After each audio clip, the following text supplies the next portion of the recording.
I'm recording this on the early morning of the 6th of September, after one of many days that the Remain of Parliament has shat all over the British population, whilst at the same time endlessly, and without any apparent exhaustion nor any evident sense of irony, continuing to believe that they are standing up for democracy, rather than quite openly trampling all over it. If you're anything like me, you're probably beginning to tire of this travesty, and I may be wondering, as I am, whether this political nightmare will ever end. For I am completely and utterly sick of this whole sorry spectacle. Just when it seemed that we finally had a Prime Minister who appeared to understand the frustration of the general public and was keen to get on with the task of delivering the establishment's explicit and much repeated promise to those who pay their wages, we find that establishment still cannot abide the idea of having to do something they clearly do not wish to do, and have shown themselves anew that they really will do anything other than do as they were so clearly instructed. At this point we have the Remainers voting down the government and effectively tying the Prime Minister's hands by removing the default option of no deal from the table for the third time. This is likely to trigger a general election, egged on by the media, who, like vultures feasting on a rotting corpse, seem motivated by nothing more than the eternal drama. A drama culminating, of course, in the humiliation of Boris Johnson, and by extension, the humiliation of the weak and spineless United Kingdom. So crucial is all this that I've broken my own rules and have been listening to BBC Radio 4 for most of the past couple of days. This was probably a mistake, since the BBC presenters can barely contain their excitement. It was radio, so I couldn't see them, but the vile and unsettling thought of Nick Robinson getting aroused while talking about Boris's plans backfiring popped unbidden into my head. And it was the same last night, when I'm sure Emily Maitlis was getting distinctly moist whilst interviewing the Tory Chief Whip along with Rebels Ken Clarke, father of the house, don't you know, and Nicholas Soames, grandson of Winston Churchill, as if that's any kind of achievement in itself. And anyway, the arch-Europhile Ken Clarke is only father of the house, rather than the arch-Eurosceptic of almost 5 decades, Dennis Skinner, who became an MP on the same day in 1970 because he was invested, or whatever it is they call it, was invested first because Clarke comes before Skinner alphabetically. But I noticed they didn't ask Skinner when they were attempting to form a caretaker government a few weeks back. Now that would have been interesting.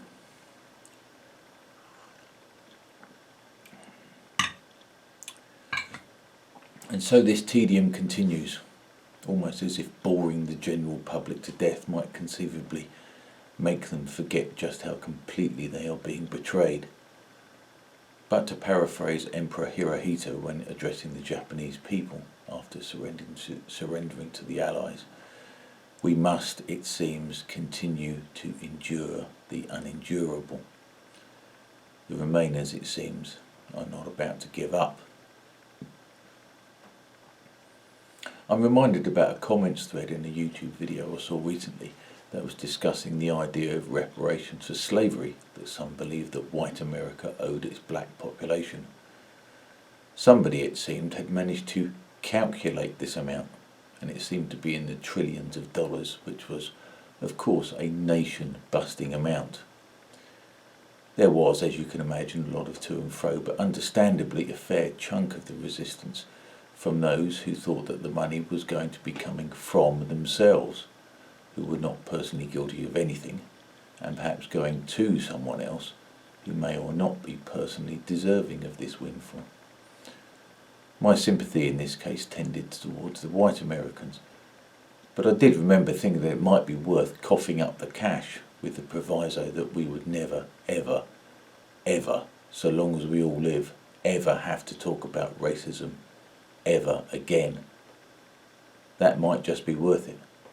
that might just be worth $14 trillion.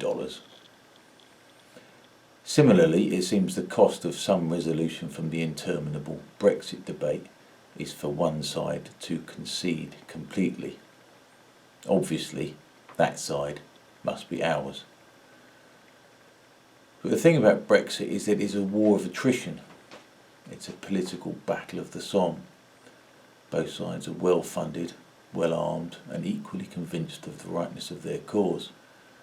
And just like the First World War, in 3 years, nothing has changed. But unlike the First World War, where the rules of engagement, as laid down in the Geneva Convention, were followed by and large, there seems to be nothing that each side won't do in order to ensure victory, short of mustard gas. Now, there's an idea. However, it's not as if there's an equivalence between the two sides. What with proroguing and caretaker governments and women only, but not Diane Abbott, governments of national unity, and calling snap elections that will solve precisely nothing, and a second referendum that will settle nothing more, the central truth of the matter is liable to get lost in this fog of political war if we're not careful. That truth being that Leave won the referendum and Remain lost. It's really not very complicated. Nothing more needs to be said, and yet more they say, and more and more and more. And the more they delay the inevitable, the more they defy the will of the people, the more they elevate the idea of parliamentary democracy over the genuine kind, the more they pat themselves on the back, and the more furious we get. And that fury is something we need to harness, because fury is more powerful than whatever it is that they have, because something is driving them, something must be, and it must be something more than just self-preservation, because some of them seem to be willing to sacrifice their careers for it. Theresa May seemed to sacrifice her entire legacy, her place in the history books for it. Of course, it's easier to sacrifice your career if you have independent means, like Dominic Grieve. Your career is almost over, like Ken Clarke, or you happen to be Winston Churchill's grandson. My guess is they really do believe that we have made a mistake. I really do think that they believe it is up to them to correct our error. I think that perhaps they aren't really evil, as it is sometimes tempting to think, but that it is just patronising arrogance. I mean, I'm trying to be generous here, although that's the best I can manage. With the best will in the world, the most generous thing I can say about them is that they really, really do believe that they are just better than us. And why do they believe this? Let us count the ways. Each MP has around 100,000 constituents. So does that mean that their opinions count for 100,000 times the opinions of the average person? Well, I'm pretty sure that most of those constituents don't believe that, even if they do.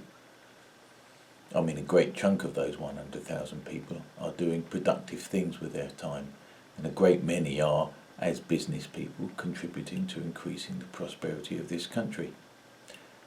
MPs don't do that. In fact, MPs, unless they really are exceptional, are actually a net drain on this country's resources. The productive part of the economy pays for their salaries of £80,000, plus their expenses, which have been considerable and, lest we forget, often of dubious legitimacy. But even those constituents who aren't perhaps in the vanguard of profitable business, but nevertheless do a valuable task for society, do more real-world good than most MPs. Some years back there was a survey done on the social good of various occupations. At the top were those involved in some form of recycling, including waste disposal. At the bottom were tax lawyers, whose raison d'etre is to find ways to enable their clients to pay the minimum amount of tax. So dustmen or bin men do the most good for society, while certain types of lawyers do the least, or the most harm if you prefer. I don't know the answer to how many ex-dustmen there are in Parliament compared to how many ex- and practising tax lawyers there are, but I could take a wild guess. Does that sound better to you? We know that those in Parliament continue to look down their noses at us. Remember the tweet from Labour's Emily Thornberry, I think it was, when she despaired of having to deal with people that displayed an England flag and drove a white transit. And in our very British way, we tolerate this shit. We're forever being told how tolerance is the supreme British virtue, that we must continue to tolerate the beliefs, customs and lifestyles of newcomers to our society, that any insistence on respecting our beliefs, our customs and our lifestyles from those that choose to come here from very different lands is somehow intolerant of us, that the newcomers must always be welcomed, no matter how backward, barbaric or disgusting their practices may be, that it is racist for the guest to be expected to fit in with the customs and mores of the host society. But is tolerance better? After all, we're told it is, told by our social betters in Parliament. But how far should that tolerance go? Well, quite a long way according to them. Has it been better that we have tolerated the industrial scale gang rape of tens of thousands of underage girls, children in fact, overwhelmingly and almost exclusively by adherents of a certain religion of peace? Has that been better? According to them, in Parliament and by their snivelling counterparts in local government, social work and the police, anyone who continues to focus on these heinous and unparalleled crimes, which are now a matter of fact rather than conjecture, are somehow obsessed with this issue, as if anything other than obsession is the correct stance when dealing with the gang rape of children. Giving due regard to such a subject just doesn't cut it. Obsession is the correct and the proportionate response. Only if we are obsessed is it likely that we can prevent it from happening again. Only if we are obsessed can we bring the perpetrators to justice, and only if we remain obsessed can we identify those that looked the other way. Now I've come off at quite a tangent from Brexit, and of course one can't conflate Brexit with a religion of peace gang rapists. They are, it seems, totally separate issues. But are they? Brexit is, as I've said before, mostly a working class phenomenon. Certainly it was the countless millions of working class people, the ones that both the Conservatives and especially the Labour Party had ignored for decades, that tipped the scales in favour of leave. It was those people, the patriotic white van people, the wrong think people, the white trash people, that made their presence felt on the 23rd of June 2016. It was them that made the establishment take notice. You've ignored us, they said, but we're still here, and we don't like the way you're running things, and we ain't going anywhere. And how could we? We've got nowhere to go, and not much to lose either. So, do we have your attention yet?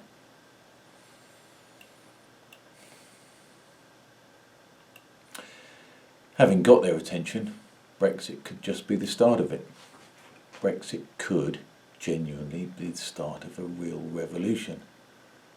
Not a blood and guns and guillotine type revolution, although I wouldn't any longer bet against even that, but a genuine democratic revolution, because I don't like the way they're running things either.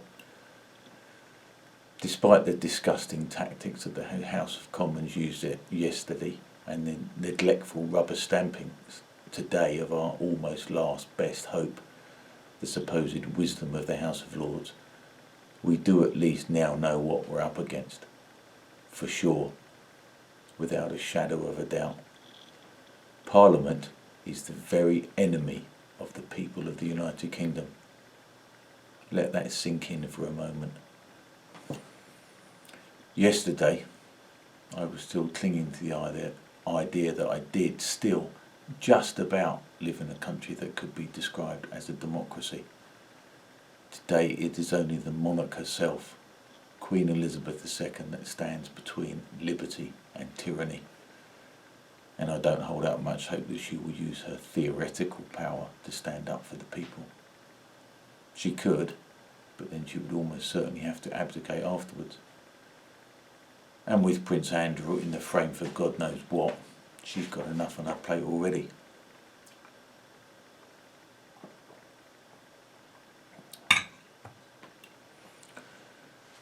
But at least we know what we're up against. Every sinew of the establishment is against us. But since we are, as the tyrants in Westminster continue to insist, still a parliamentary democracy, that should be our focus. If Parliament is sovereign, as they wrongly proclaim, it is Parliament that we must capture. Parliament is the central institution of the state, and we must do everything in our power to make it ours. We must in fact. Unless we are to accept living as slaves, we must do this. We must get ourselves elected. In every constituency that has been betrayed, as most of them have been, it should be a straightforward matter. 63% of all UK constituencies voted Leave. We need to get 63% of MPs voting for Brexit. That's 410 MPs. Actually, we don't need 410 MPs, we only need 326. But we should aim for proportionality. We should aim for proportionality since that would be truly representative. Because a lack of representation has enabled Parliament to overrule the referendum. Once proportionality has been achieved in Parliament, a change in law should be the very next thing to be done, so that this lack of representation never happens again. If we can achieve that, if we can gain control of the House of Commons, the Lords is next. We can change that too, so that we don't get any more Lord Archers. Then we can decapitate and decontaminate the civil service, then do the same to the police, and ensure that the police fight crime rather than mean words on Twitter. Then we can insert some sanity into the immigration policy, then the judiciary, so that whistleblowers of serious crime are not themselves criminalised and imprisoned after mere hours. Education policy can be redirected to root out the left-wing bias in so many universities, and proper discipline reintroduced so that schools like the Michaela School in Brent can overtake the public schools, rendering them obsolete. In 1940, when Churchill became Prime Minister, there was 5 years of change in 6 months in the civil service. He had elderly civil servants running down the corridors of Whitehall. It is possible. It is possible to get our country back. So remember the fury you feel now. Nurse it, feed it, and nourish it, so that it is in good shape when it's time to strike. They're winning today, and they think we'll forget. They think we'll forget, just like we did over the expenses scandal, and vote them in again. We knew they were on a gravy train then, but we also knew that many of ourselves have not been immune to a bit of low-level corruption when it came to our own lives, so we forgave them. But there is to be no forgiving now. This isn't about paying for a millionaire's duck house or paying our politicians' second mortgages, whilst we struggle to keep up with just the one. They were just screwing us then, but now they're silencing us. Picking our pockets is one thing, gagging us is quite another. The reason I'm recording this in the middle of the night in my dressing gown is that I couldn't sleep. I couldn't sleep because my psyche was, I think, unconsciously preparing me for a paradigm shift in my circumstances. I think it is preparing me to adjust to living under tyranny. I think that's why I can't sleep. I think what I'm feeling is fear, along with some other uncomfortable emotions. I'm feeling probably as many millions in many countries around the world feel when they wake up to tanks on the streets. I'm probably feeling as the people of Paris felt when the Nazis marched along the Champs-Élysées, or when Soviet tanks rolled into Budapest in '56, or Prague in '68. I'm feeling impotent because I don't feel I can do anything. I'm feeling humiliated because our Parliament is using its considerable power over me and to neuter me. And I'm feeling a sense of shame, a general sense of shame that I am partly responsible, as we all are collectively, for allowing things to get to such a state of affairs. But also shame because I could have stopped this. I had a plan that could have prevented the MPs from stealing Brexit from us. If only I'd been more proactive. If only I'd made the appeal sooner, then I might have had enough support to at least begin to carry it out. And then it might, in the glare of publicity, have garnered even more support. I could have stopped this. I'd have needed more than 1,000 men, but I could have stopped this. If only I hadn't been so timid in my appeal. I could have stopped this if I'd just been more enthusiastic and not worried at all about how ridiculous I might have looked when it failed. And I'm feeling a sense of shame that I really didn't try hard enough. But we are where we are. There was only a small window of opportunity to stop this, and we missed it. Now we must really begin to take this seriously. We will almost certainly now have to retreat, keep our powder dry and dig in for the long haul. And that means making a commitment to strive for this.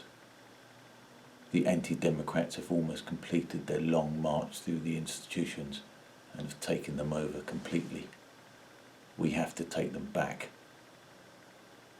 This might all be resolved by a stunning victory of Boris's Tories and the Brexit Party. But don't bet on it. Don't rely on it, or we'll get Prime Minister Jeremy Corbyn, or worse, Joe Swinson. So, remember the great betrayal. Feel the fury, but prepare for revolution.